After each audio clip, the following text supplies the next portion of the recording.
अस्सलाम वालेकुम हाज़रीन ऐं नाज़रीन। ड्रामा सीरियल दुलाब जी अचण वारी एपिसोड में छा सोडल खे पकिड़े करे पोइ उन खे मारियो वेंदो, छा सोडल वाकई मुराद वारनि जे हथ चढ़ी वेंदो या ककर वारनि जे हथ चढ़ी वेंदो, या वरी जेको आहे मंसूर खान जे शहदान जे हथ अची वेंदो, छा उहे इन खे ख़तमु करे छॾींदा ऐं छोकिरी वापसि कंदा, छा थींदो छा न थींदो। अॻे एपिसोड जी पूरी अपडेट ॾींदासीं तव्हांखे हिन नंढिड़े वीडियो में। हिनखे आख़िर ताईं ॾिसंदा जीअं तव्हांखे अपडेट सॼी सम्झ में अची सघे। दोस्तों मां ॿुधाईंदो हलां, शाहनवाज़ ख़ान अन्नी शइ जो वॾो फ़ाइदो वठंदो, मौक़ो वठंदो ऐं ककर वारनि अराज़नि खे एतिरो त भड़काए छॾींदो जीअं हू मुराद जा ऐं मंसूर खान जा छिता दुश्मन थी वञनि, वरी जीअं ठाहिया आहिनि ईअं ई वरी दुश्मन थी वञनि ऐं झगड़ो वधाइनि।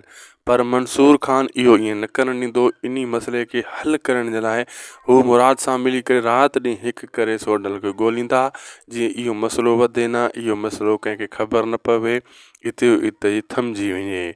बहरहाल होरो शाहनवाज़ ख़ान जहिड़ो मीर जाफ़र जहिड़ो माण्हू जंहिं वटि हुजे, तव्हां छा था सम्झो मसइलो बीहंदो न बीहंदो, मसइलो वधंदो कहिड़े न कहिड़े तरीक़े सां। बहरहाल मुराद बि घटि कान कंदो।